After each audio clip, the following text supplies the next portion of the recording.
Racing is not a one-person sport. It's a team effort.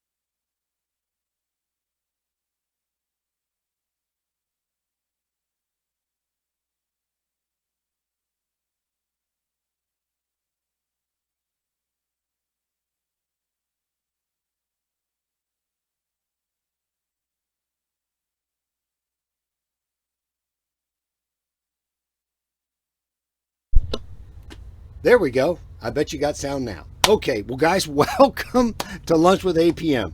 Oh, my goodness. All right. You know, you would think as long as we've been doing this that we would have it figured out. But hey, you know what? If it was easy, everybody would be doing it. Anyways, welcome. We are here at Virginia Motorsports Park. We got here last night about 20 after 8, and we are working away. We're all set up here in the motorhome. We're going to be getting the track wired here as soon as I get done talking to you guys and have a little lunch and press on. Anyways, so we are here, Virginia Motorsports Park, for Loose Rockers' 11th annual St. Patrick's Day Classic. And we will talk about that in a second. But first, the top news. All right, last weekend had the NMCA at Bradenton and the Door Slammer race down at Orlando. The biggest news out of that was Keith Haney crashed his new car. And he is okay. We have been in communication with him, and the car is already at at Bickle to get fixed. Don't know how long it's going to take, but it was he ended up on his roof, so it's going to probably take a little bit to get that one put back together. But the big thing is Keith is okay. Also, Stevie Jackson crashed his Pro Mod, his NHRA legal Pro Mod, and it is also, Steve is good, and it is also getting fixed up at the chassis shop, and he says he'll have it ready for Charlotte. So that's good news for both of those guys. The big thing is we're glad they're okay. That's really the most critical thing with any of that. You can check out all of the latest news, guys, on dragstory.com. NHRA just today started releasing updates, or should I say results, from the various sportsman events. So we're going to be getting those, and we're going to be getting all that stuff up to speed over there. Of course, you can always check out the guys at Drag Champ. They have a lot of the latest news as well. So check them out. Okay, this is race number 1, really. I mean, the time speed event was super cool, and we know we're going to get to do some more of that stuff with the ECTA, but this is what we're all about, is drag racing, guys. Anyways, this week is the 11th annual St. Patrick's Classic, presented by Hot Shot Secrets, and they are powered by science. We have just a quick commercial from those guys. Check this out.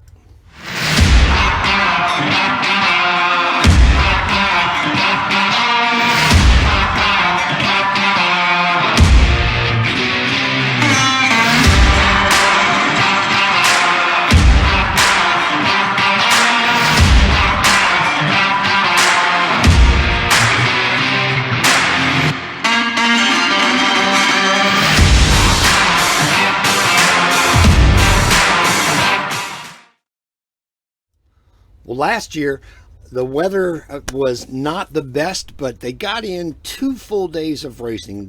They got weathered out on Friday, and on Saturday, they hit it hard, had a lot. I think they had like 600 entrants, okay?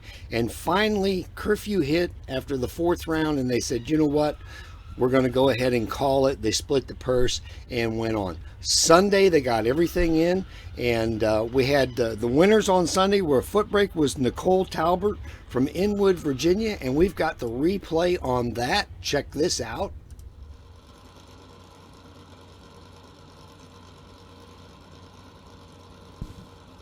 Talbert, and Humes. Nicole cuts him in half at the starting line. Finish line comes up. It's Nicole Talbert. And then in the Super Pro category, Mike Nelson Jr. from Valley Lee, Maryland was the winner. And we also have that replay. Here, boys.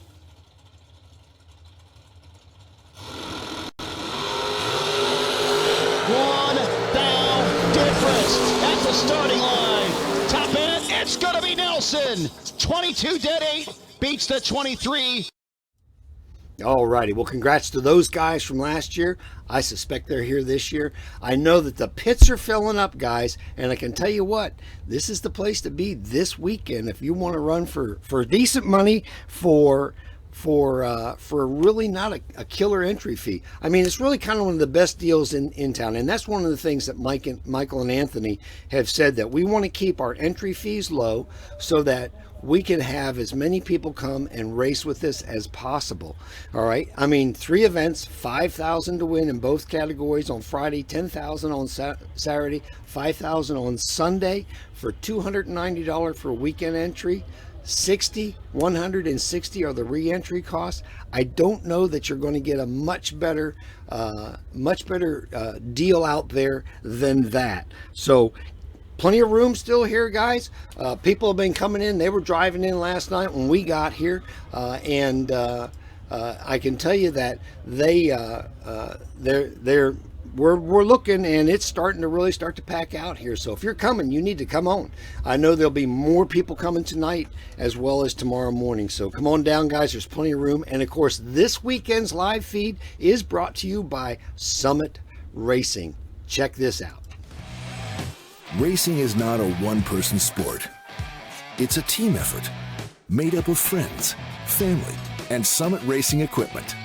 We've got the track-proven parts and tools, plus unbeatable customer service and expert technical advice, along with same-day shipping. Summit Racing, your trusted teammate for all things race car. SummitRacing.com. Well, a huge shout out to those guys for supporting not only Loose Rocker, but other folks in the drag racing world. Anyways, this weekend sponsor spotlight is Patrick James over at Pro Systems, and I'm just going to read to you what it says on his website because it really encompasses all of it.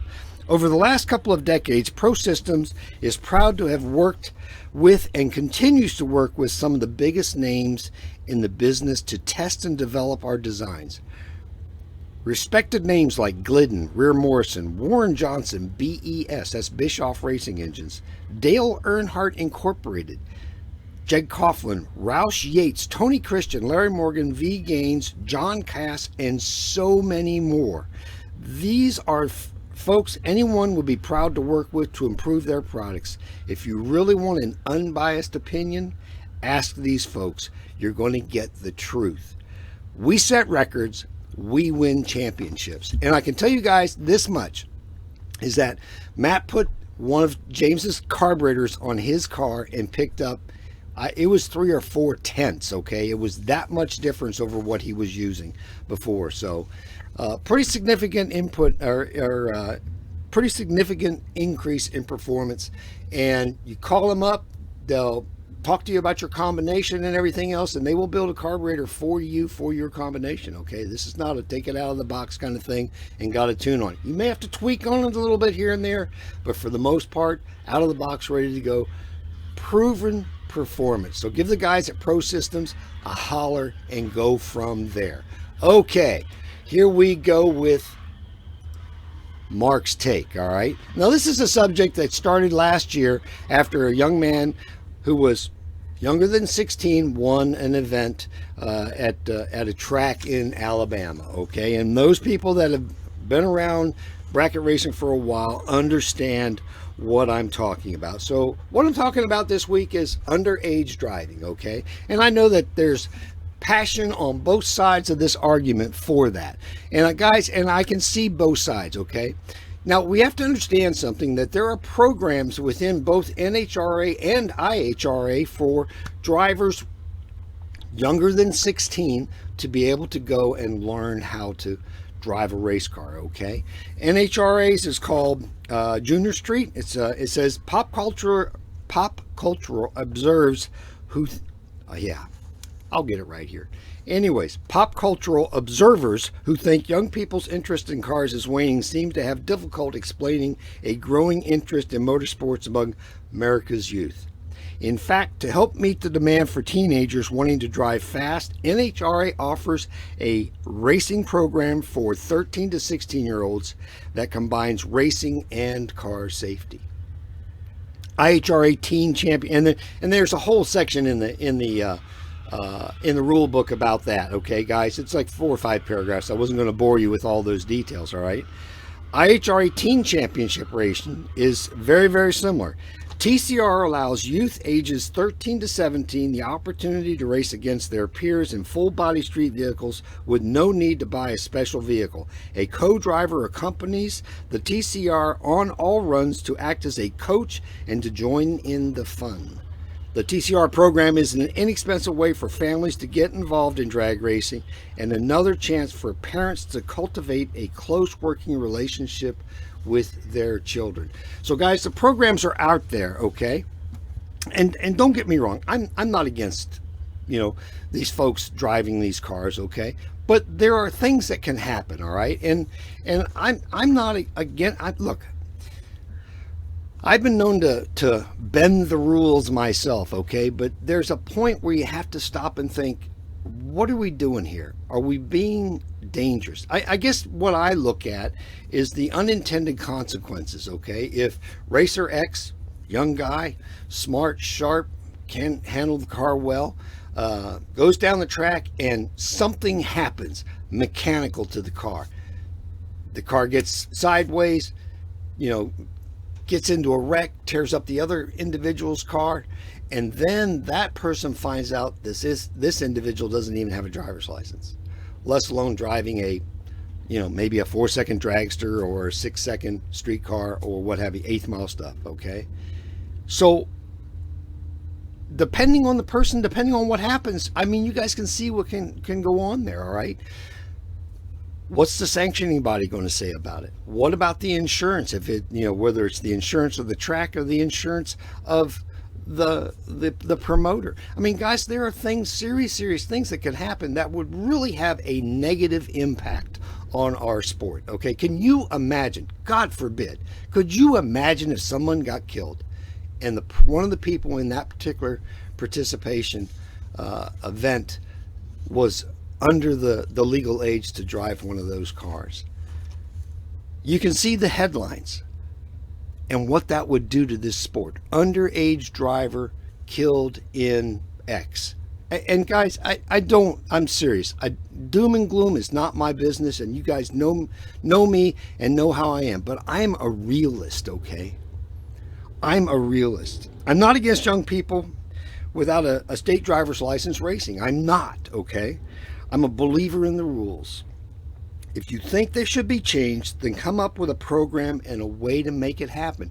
And then go to the sanctioning bodies. Look, I understand in the circle track world and other types, especially you get into motocross and all those things, there are a lot of really young people racing out there. They're absolutely have the skills, okay? Let's just make it legal, all right? That's all I'm saying, because it's going to protect all of us. All of us. Okay, that's my take. And I know that there's some people that are going to disagree with me, and that's okay. Just because I disagree with you doesn't mean I don't like you, okay? I just disagree with you, all right? And if at the end of the day, there's that saying, okay? At the end of the day, if we as friends can't agree to disagree on some things, then maybe we need to look at each other and figure out why we can't do that, okay? Why we can't do that. Okay, no call in this week. 2 weeks we'll be in Memphis, and I'm going to try and have someone to do a call in, and we can kind of go from there. Anyways, okay, quote of the week. To deal with difficult people effectively, you need an approach that enables you across the board to control what you can and eliminate what you can't. The important thing to remember is that you are in control of far more than you realize. That's from James Stafford, How to Deal with Difficult People. Alrighty, guys. Well, that's going to be, it's a quick and dirty this morning. Just wanted to get that information out there. Again, check out dragstory.com for all of the latest stuff. I try to get that up every day as it comes to me. I've got the pre-race reports for the Gators from Schumacher and the Force teams, Coughlin, Coletta, and a handful of others. And then, of course, we report on the sportsman stuff. Also, right here on, let me get to the right screen here. Also, every event we report on that event. You can go to dragstory.com over into the forums. You can see all of the results. I think last year's Sunday Super Pro event had 2,400 views when I looked at it this morning. So, but all of that stuff, if we stream an event, we are going to do our very, very best to put those results up on in the forums on dragstory.com. We didn't get to stream it this year, but we were able to get the results from the March meet. Mark Dawson out there sent those to us, and so we were able to put those up. But anyways, 2 weeks, guys. We will be in Memphis for the Great American Bracket Race, the Team Challenge. Looking forward to that. Been talking to Britt, and he's got a great group of sponsors and supporters lined up to support us being there this year, as always. But anyways, I'm going to get out of here because we got to go wire a track. Thanks for coming by, guys, and we will see you in, I don't know, let's see, 11:30 tomorrow, I think, is when we start. So we will see you at 11:30 tomorrow. I'm going to run the coming video and get out of here. God bless. We'll see you tomorrow.